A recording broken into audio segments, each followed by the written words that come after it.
Hola, soy un ciudadano cualquiera. Soy español y en las pasadas elecciones generales voté a uno de los partidos que conforman el llamado bipartidismo. No les diré cuál es para que no prejuzguen. Pablo Iglesias ya me juzgó al llamarme gilipollas en un tuit que decía que los votantes del PP o el PSOE en este país, o sea, la gran mayoría hasta hace nada, eran gilipollas. Bien, a día de hoy me siento indignado por el blindaje del bipartidismo ante la corrupción y con los males que aquejan este país tras el estallido de la burbuja y la consiguiente crisis económica. Me siento profundamente desmotivado desde hace tiempo. Yo también estuve en las marchas del 15M cuando parecía un movimiento prometedor. Estuve en círculos de debate, intercambié impresiones, tweets, artículos. Del 15M surgió un partido que acaparó y secuestró la indignación de muchos de nosotros. Me refiero a Podemos. Quiero desmontar el mito de Podemos, y no lo haré apelando al pasado turbio de sus líderes, Iglesias, Monedero, Errejón o su pareja sentimental, Tania. No entraré en temas de becas, irregularidades fiscales o de qué regímenes han recibido dinero, ya que a algunos les parecerá que esto es calumnia fácil. Un partido que aspira a gobernar no puede estar así de sucio, para eso ya están los viejos partidos. Pero como he prometido no entrar en ese juego, les hablaré de política. Les hablaré del modelo que proponen para España, y me apoyaré en frases y en hechos con los que ellos mismos se han definido o identificado, fácilmente verificables. Mucha gente se piensa que no se puede estar peor, pero créanme, se puede estar mucho peor, y con esto no digo que haya que volver al bipartidismo. Gracias a Dios existe pluralismo en nuestro espectro político. ¿Por qué Podemos son comunistas, o peor aún, neocomunistas? Porque se han definido como tal. Pablo Iglesias ingresó a los 14 años en la Unión de Juventudes Comunistas de España. Y es un comunista confeso. Juan Carlos Monedero ha sido asesor del régimen neocomunista venezolano entre 2005 y 2010, con despacho en la misma sede de gobierno y en contacto directo con el entonces presidente Hugo Chávez. En 2010, Monedero afirmó que quien no sea comunista es que es mala gente. También hemos contemplado a Errejón y a Pablo Iglesias cantando la Internacional junto con otros camaradas, ondeando la bandera comunista con la imagen de Lenin. Esta marcha obrera la utilizó Lenin para convertirla en himno de la Unión Soviética. Y tiene gran presencia en regímenes comunistas como Cuba o Corea del Norte. A Pablo Iglesias le hemos visto alabar a líderes comunistas asesinos como Mao, Lenin, Stalin, Ho Chi Minh, Fidel Castro o Chávez. ¿Cómo funciona el comunismo en la práctica? Básicamente, el comunismo en la práctica lo que hace es repartir miseria. El comunismo parte de la premisa aparentemente feliz y solidaria del equitativo reparto de riqueza, un sistema obsoleto que siempre, y digo siempre, ha fracasado en la práctica. El ingenuo simpatizante del comunismo sigue pensando que va a recibir los bienes de los ricos en un sistema redistributivo de la riqueza. Y hasta ahora, la historia lo único que ha demostrado es que los ricos se van, lo expropiado se lo reparten entre los del gobierno y que lo único que reparten entre el pueblo es la miseria. En realidad es un sistema bastante injusto, ya que premia de igual manera al que se mata a trabajar que al que se relaja. A falta de incentivos para trabajar, el rendimiento general del país baja, el Producto Interior Bruto baja, y a través de un abusivo sistema fiscal confiscatorio, se arrebata a la ciudadanía su riqueza para repartírsela entre la gente próxima al poder, y en contraprestación al pueblo solo se le devuelven las migajas. ¿Cómo un sistema neocomunista que genera miseria puede persuadir y luego perpetuarse en una democracia? A través de lo que denominamos las 3 fases neocom. La primera, la del engaño. Consiste en seducir a un electorado desanimado a base de feroces críticas al status quo y al sistema. Ese electorado pasa del desánimo a la indignación, y de la indignación a la esperanza con las falsas promesas. Así se conforma el Frente Popular. Segunda fase. Toma y control del poder. Una vez urdida la táctica del engaño, le sobreviene la segunda fase, unas elecciones democráticas con la consiguiente toma y control del poder. No olvidemos que los dictadores pueden ganar unas elecciones democráticas sin dar un golpe de estado. Cuando se ha tomado el poder, le sigue la tercera fase. El afianzamiento en el poder. Para ello es necesario cambiar el sistema y abrir un proceso constituyente para poder perpetuarse en él. Un calco a lo que hicieron en su momento Fidel Castro, Chávez, Rafael Correa, Evo Morales. Una vez afincados en el poder, de forma paralela también es necesario un instrumento para cuando surjan voces críticas. Este instrumento es la represión. A través de la censura en los medios y la instauración de la violencia y el terror. Desarrollemos ahora las 3 fases. 1. El engaño. Podemos es un partido neocomunista y como todo partido neocomunista, su objetivo es la toma de poder a cualquier precio. Una vez en el poder, como ya hemos dicho, intentarán derrocar el bipartidismo para establecer el partido único y el pensamiento único. ¿Cómo ganarse el voto del pueblo? a base de recetas populistas y feroces críticas al status quo. Estas tácticas bien las conoce Monedero, antiguo asesor de Chávez y en parte culpable de lo ocurrido en Venezuela. En este país ocurrió algo parecido y bien puede servir para ilustrar lo que puede pasar aquí. Venezuela es un país inmensamente rico, gracias al petróleo y a su riqueza mineral.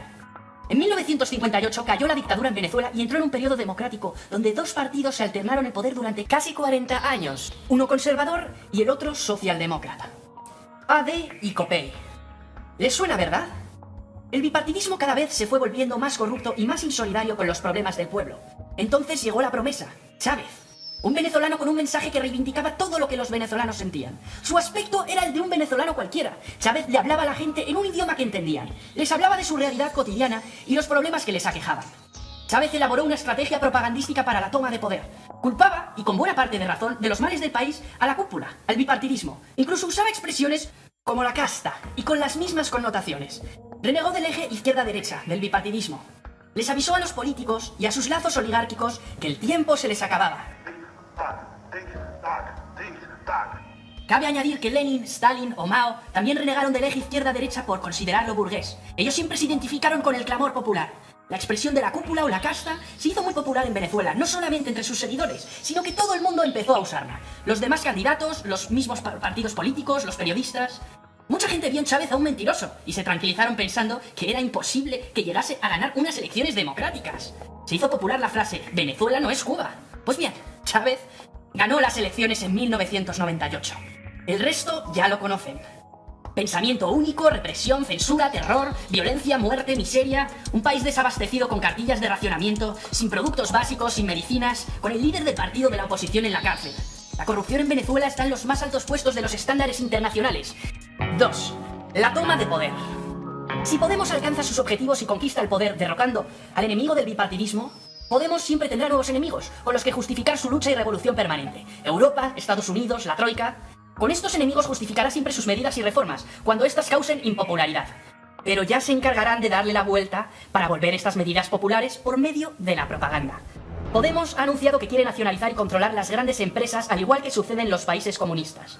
Pablo Iglesias no descarta nacionalizar, expropiar o confiscar las empresas que el gobierno entienda que son claves para garantizar el bienestar de los ciudadanos. Él defiende que la propiedad privada tiene que estar subordinada al interés social. Pablo Iglesias llegó a afirmar que ser demócrata es expropiar, pese a quien le pese.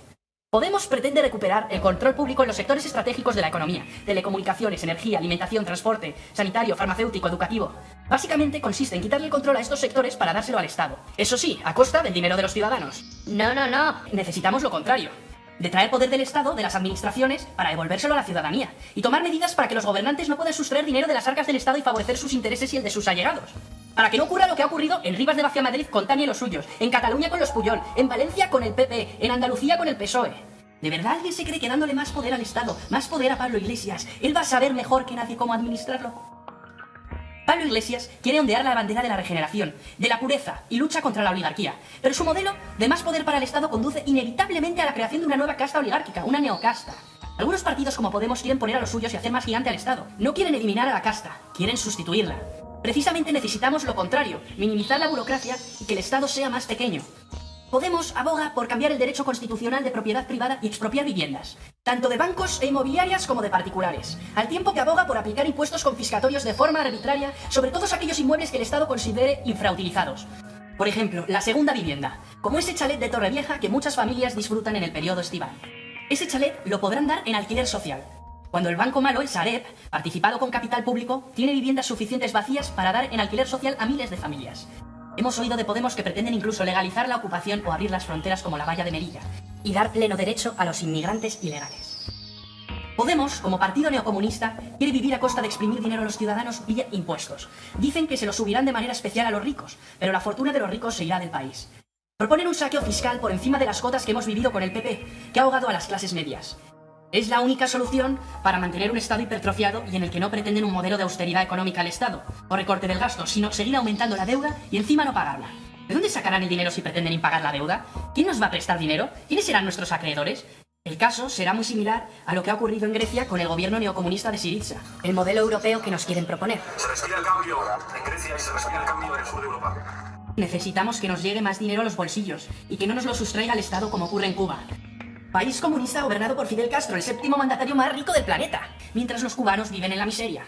También los venezolanos viven en la miseria, mientras a los ministros, empresarios y funcionarios públicos vinculados al régimen bolivariano de Venezuela, a los que se denomina boliburgueses, arrimados al gobierno, no ocultan su nivel de vida ostentosa, incluso hacen alarde de sus lujos y posesiones. 3. Afianzamiento en el poder. Para afianzarse en el poder, los partidos neocomunistas necesitan cambiar la Constitución. La Constitución española a los neocomunistas de Podemos no les gusta, pues habla de una soberanía nacional que reside en el pueblo, en el conjunto de los españoles. Defiende la propiedad privada, habla de la separación y limitación de poderes. Pablo Iglesias llegó a despreciar la Constitución española en una ricotaberna, diciendo que solo es un papelito, un candado. Para cambiar esa Constitución que desprecian, quieren disolver las Cortes y abrir un proceso constituyente, al igual que sucedió en Venezuela en 1999, en Bolivia en el 2007 o en Ecuador en el 2008. Entre otras cosas, para perpetuarse en el poder de manera indefinida, con el agravante de que Pablo Iglesias, como buen antisistema, odia la monarquía, el himno, la bandera, la historia de España, los toros, las fiestas de tradición católica como la Navidad, la Semana Santa. ¿Se imaginan cómo podría quedar la Constitución con un proceso constituyente? Pues bien, Juan Carlos Monedero, número 3 de Podemos, tesorero del partido, ha sido designado como secretario del proceso constituyente. El instrumento con el que los partidos neocomunistas acallan a los insurgentes o las voces críticas es la represión. Podemos es un partido neocomunista y los partidos neocomunistas, cuando gobiernan, intentan reprimir a todo aquel que no piensa como ellos y coartar su libertad de expresión, un derecho fundamental o un derecho humano señalado en el artículo 19 de la Declaración Universal de los Derechos Humanos. En cuanto a los medios de comunicación, Pablo Iglesias está en contra de que existan medios privados. Está a favor de que solo existan medios públicos financiados por la ciudadanía, como instrumento de propaganda del régimen. A Pablo Iglesias le hemos oído decir en un hábil giro retórico que existan medios privados ataca a la libertad de expresión. Pretende nacionalizar los medios, que estén controlados por el gobierno. Los medios de comunicación tienen que tener control público. Al ser preguntado sobre la Ley Orgánica de Comunicación de Ecuador aprobada por el gobierno de Rafael Correa, tachada desde muchos sectores como Ley Mordaza, y sobre si él sería partidario de una regulación de la comunicación desde el poder público, Iglesias afirmó contundente: absolutamente. La Ley Mordaza de Ecuador crea organismos de fiscalización y control a los medios con el objetivo de blindar a su gobierno de la crítica y la rendición de cuentas, mientras le da la espalda a los ciudadanos. Son ya muchos periódicos, webs, blogs, los que han tenido que cerrar por ser críticos con su gobierno. Correa hace constantemente alarde de músculo, rompiendo él mismo periódicos en público. En Venezuela, país neocomunista, sucede algo parecido. La gente no puede comprar productos básicos. El desabastecimiento de productos básicos es tan brutal que los venezolanos se pasan horas para conseguir harina, pañales, leche o papel higiénico. Con tal de que no se produzca una alarma social, los niveles de represión han llegado al punto de que quien tome una foto de una estantería vacía en un supermercado o filme o saque fotos de las colas del pueblo en los supermercados está cometiendo un delito tipificado y penado. No se puede hacer porque, según el gobierno, eso desata el pánico consumista. La otra cara de la represión en los regímenes totalitarios es la violencia y el terror. Al igual que ocurre en todos los regímenes comunistas, Pablo Iglesias justifica la violencia, porque Pablo Iglesias nunca ha ocultado su carácter violento. En una conferencia en Segovia, el líder de Podemos pidió disculpas por no romper la cara a los fachas con los que discuto en televisión. Además, en un gesto lleno de odio, animó a los asistentes a irse de cacería a Segovia para aplicar la justicia proletaria, que es lo que se merecen unos cuantos. En otra ocasión, animó a los jóvenes a entrenarse porque se avecina una crisis terminal del capitalismo y tendremos que estar preparados para tomar las armas. En otra conferencia, presumía de haber agredido a otras personas de clase inferior a la suya. Le rompí un hueso de una mano por dar un puñetazo. Di un puñetazo porque un grupo de lumpenes, gentuza mucho más baja que la nuestra, intentó robar una mesa de mezclas. A Pablo Iglesias le hemos visto emocionarse cuando pegan a un policía. O le hemos visto abrazado a Pablo Hasél, rapero comunista condenado a 2 años de prisión por enaltecimiento del terrorismo, en cuyas letras podemos encontrar frases como sueño con Kalashnikovs, muerte a los Borbones, yo fusilaría a Zapatero en las ventas o merece una bomba Televisión Española. A Pablo Iglesias le hemos visto deshacerse en elogios a Mayur y a ETA, a Monedero justificar el terrorismo. En un programa de La Tuerca, Pablo Iglesias defendió que el derecho a portar armas es una de las bases de la democracia. En Venezuela, ese régimen que tanto gusta a Pablo Iglesias, los jóvenes que piden justicia, seguridad, alimentos, nada más que lo esencial e imprescindible, son callados con balas y golpes. Se les considera terroristas por hacer fotos de las marchas, se les encarcela y se les maltrata. Estos jóvenes luchan por la libertad, no es una cuestión política, no importa la ideología. Luchan porque se les escuche, mientras las televisiones y los periódicos callan. En las protestas en contra del gobierno de febrero de 2014 en Caracas, se cifraron numerosas muertes de manifestantes por parte de la policía. El líder del partido de la oposición, Leopoldo López, tras las manifestaciones está en la cárcel, cuando la Fiscalía General de la República emitió una orden de arresto en su contra, acusándolo sin pruebas de terrorismo, homicidio e incendio de edificios públicos. Maduro ha reforzado las precauciones recientemente, permitiendo el uso de armas de fuego por parte de la policía para reprimir a los manifestantes. Venezuela es el segundo país más inseguro del planeta, con unos 25.000 asesinatos al año, según la ONG Observatorio de la Violencia de Venezuela. No se pueden publicar imágenes de los cadáveres que se apilan cada día, sobre todo los fines de semana, en las instalaciones forenses. También es delito. Terminaré hablándoles del libro negro del comunismo, crímenes, terror y represión. El libro negro del comunismo es un libro escrito por profesores universitarios y experimentados investigadores europeos, en el que se realiza una estimación de las muertes que ha producido el comunismo, que se acerca a la cifra de 100 millones. Casi 10 veces más muertes que las que produjo otro régimen extremo execrable, el nacionalsocialismo. Decía Edmund Burke que para que el mal triunfe basta con que la gente buena no haga nada. Quiero hacer una llamada a la esperanza. Hay opciones democráticas que pueden devolver a este país la regeneración democrática que nos merecemos. Hemos de dejar el odio y la venganza de lado. No debemos empeñarnos en destruir lo bueno, sino en construir una España mejor entre todos.